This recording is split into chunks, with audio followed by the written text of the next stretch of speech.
శివదుర్గ జ్యోతిష్యాలయం ఆర్థిక ఉద్యోగ కుటుంబ మరే ఇతర సమస్యలకైనా పరిష్కారం చూపబడును. పరిష్కారం కోసం ఈ నంబర్ని సంప్రదించండి. టీడీపీ జనసేన బీజేపీ పొత్తులో నేపథ్యంలో భాగంగా విశాఖ ఎంపీ సీటు కైవసం చేసుకున్న శ్రీభరత్ అయితే మనతో పాటు ఉన్నారు.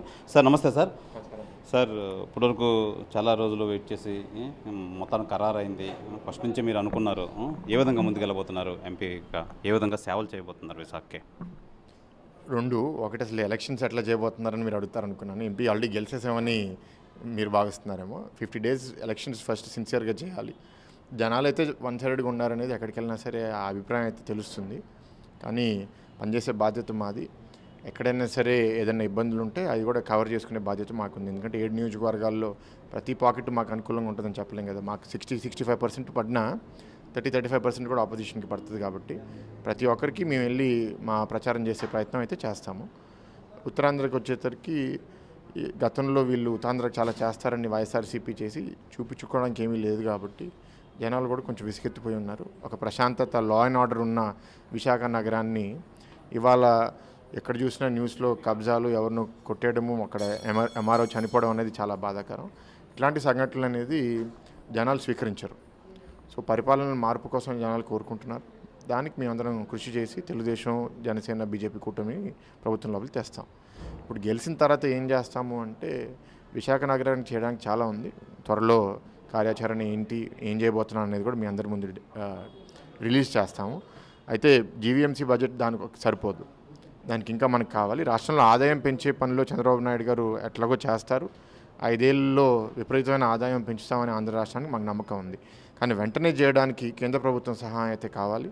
సో ఎన్డీఏ కూటమిలో బీజేపీ మళ్ళీ వస్తుందని మేము నమ్ముతున్నాం. కాబట్టి బీజేపీతో కూడా మేము ఆ సహాయం తీసుకుని ఇక్కడ అర్బన్ డెవలప్మెంట్ ప్రాజెక్ట్స్ ఏమైనా చేయాలి, లేకపోతే క్వాలిటీ ఆఫ్ లైఫ్ కోసం డ్రైనేజ్ అయినా, వాటర్ అనేది చేయాలంటే వాళ్ళ సహాయంతో మేము చేస్తాం. బీజేపీ చాలామంది ఆశించారు విశాఖ ఎంపీ కావాలి అని. ఫైనల్గా శ్రీభరత్కి వచ్చింది. ఎలా ఫీల్ అవుతున్నారు? కాన్స్టిట్యున్సీ ఫస్ట్ మంచి కాన్స్టిట్యున్సీ అండి. అర్బన్ పాపులేషన్ను, అభివృద్ధి కోరుకునే వాళ్ళు అండ్ ప్రశాంతత కోరుకునే వాళ్ళు. దానివల్ల 2019లో కూడా ఇక్కడ 7గురిలో 4 ఎమ్మెల్యేలు గెలిచాం.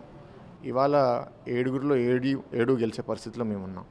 సో ఇక్కడ పనిచేయని వాళ్ళు కూడా చాలామంది ఏంటంటే విశాఖపట్నంకి లాస్ట్ మినిట్లో వెళ్ళి అడిగినా సరే ఆ వేవ్లో మనం గెలిచిపోతాం కదా అని ఆశావాదులు ఉంటారు. తప్పులేదు, అడగడంలో ఎవరికి మనం అడ్డుకోం కదా. అల్టిమేట్గా డిసిషన్ అనేది అందరు పార్టీలు కలిసి తీసుకుంటారు. ఈసారి నాకు ఇవ్వడం వల్ల నేను హ్యాపీగా ఉన్నాను. తప్పకుండా కష్టపడి పనిచేస్తాను.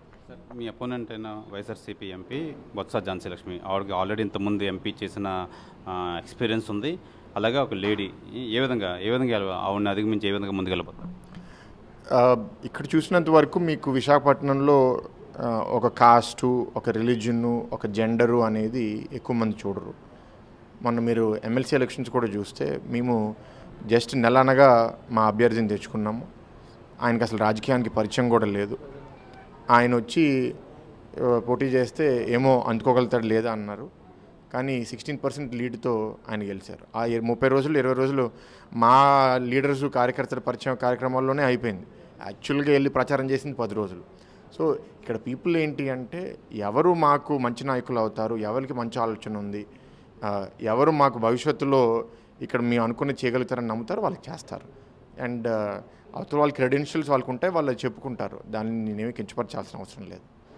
ప్రధానంగా విశాఖపట్నం ఎంపీ అంటే ఎంవీఎస్ మూర్తి గారు చాలా సుపరిచితులు. అలా తాతయ్య గారు అడుగుజాడల్లో మంచి డెవలప్మెంట్గా చేసే కార్యక్రమాల్లో పాల్గొంటారా మీరు? ఎందుకు పాల్గొంటాం? తప్పకుండా చేస్తాం. ఎందుకంటే మనం మంచి పని చేసేటప్పుడు ఇవాళ రాజకీయం ఎట్లా అయిపోయిందంటే మనం చెప్పుకోవాలి, చెప్పుకోకపోతే మనం చేసినట్టు ఎవరికి తెలియదు అనేది ఎక్కువ సమాజంలో మనం చూస్తున్నాం. అలానే వినే వాళ్ళకి మనం చెప్తే కూడా వాళ్ళు ఏం చేసావో నాకు అనవసరం, ఏం చేయబోతున్నావో చెప్పు అనే కూడా పరిస్థితికి వచ్చింది. సో సమాజమే స్వార్థపూర్వకంగా తయారైంది. మనం ఇక్కడికి వచ్చినప్పుడు మనకంటూ ఒక ఆలోచన, ఒక సిద్ధాంతం ఉండి దాన్ని బట్టి మనం వెళ్ళాలి.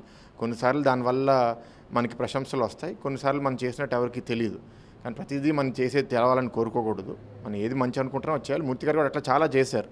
ఆయన చాలా విషయాల్లో ఆయన చెయ్యి ఉంది, కానీ చాలామందికి అది తెలియదు.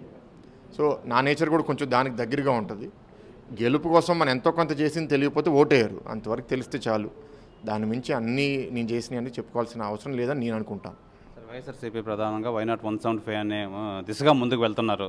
ఏం చెప్తారు, మీరేం చెప్తారు? అనేవాడు ఏదన్నా అంటాడండి.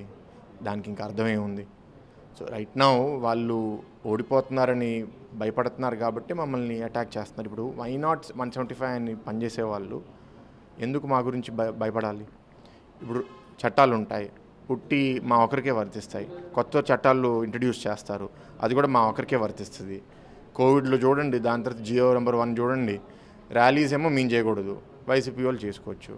ఇవన్నీ యోగాలో చేయకూడదు, కానీ వాళ్ళు మాత్రం పాదయాత్రలు బైక్ ర్యాలీలు చేసుకోవచ్చు. అంటే దీని అర్థం ఏంటి? మేము జనాల లోపలికి వెళ్ళిపోతున్నాం అనేది వాళ్ళకి భయం.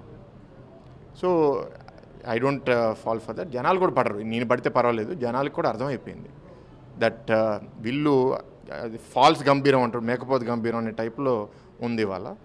We don't worry about that. మేము ఏ కాన్స్టిట్యున్సీలు నిన్న మీరు చంద్రబాబు నాయుడు గారు అన్నారు 160 దాటాలి అనేది, ఎంత వస్తుందో మనకు తెలియదు, కానీ డెఫినెట్గా ఐ బిలీవ్ 130, 140 దగ్గరలో వస్తామని నేను నమ్ముతున్నాను. సార్ అంటే ప్రతి ఒక్కరు వైఫ్ అండ్ హస్బెండ్స్ క్యాన్వాసింగ్కి వస్తున్నారు, అలా మీ శ్రీమతి గారు కూడా వస్తారా, బాలకృష్ణ గారు కూతురుగా? ప్రచారం టైంలో రమ్మని అడిగాను, తప్పకుండా వస్తుందని నేను అనుకుంటున్నాను. ఆవిడ ఒక్కతే కాదు, ఫ్యామిలీ మెంబర్సు, ఫ్రెండ్సు అందరినీ రమ్మని పిలుస్తాను. ఇప్పుడు ఎలక్షన్స్ అనేది 50 రోజులు ఉన్నాయి. ఎవరికి ఎక్కువ స్టామినా ఉండదో వాళ్ళు ఎక్కువసేపు చేస్తారు, కొందరికి 50 రోజులు సన్లో పనిచేసే ఓపిక ఉండదు, వాళ్ళు వచ్చి ఒక 10 రోజులు చేస్తారు.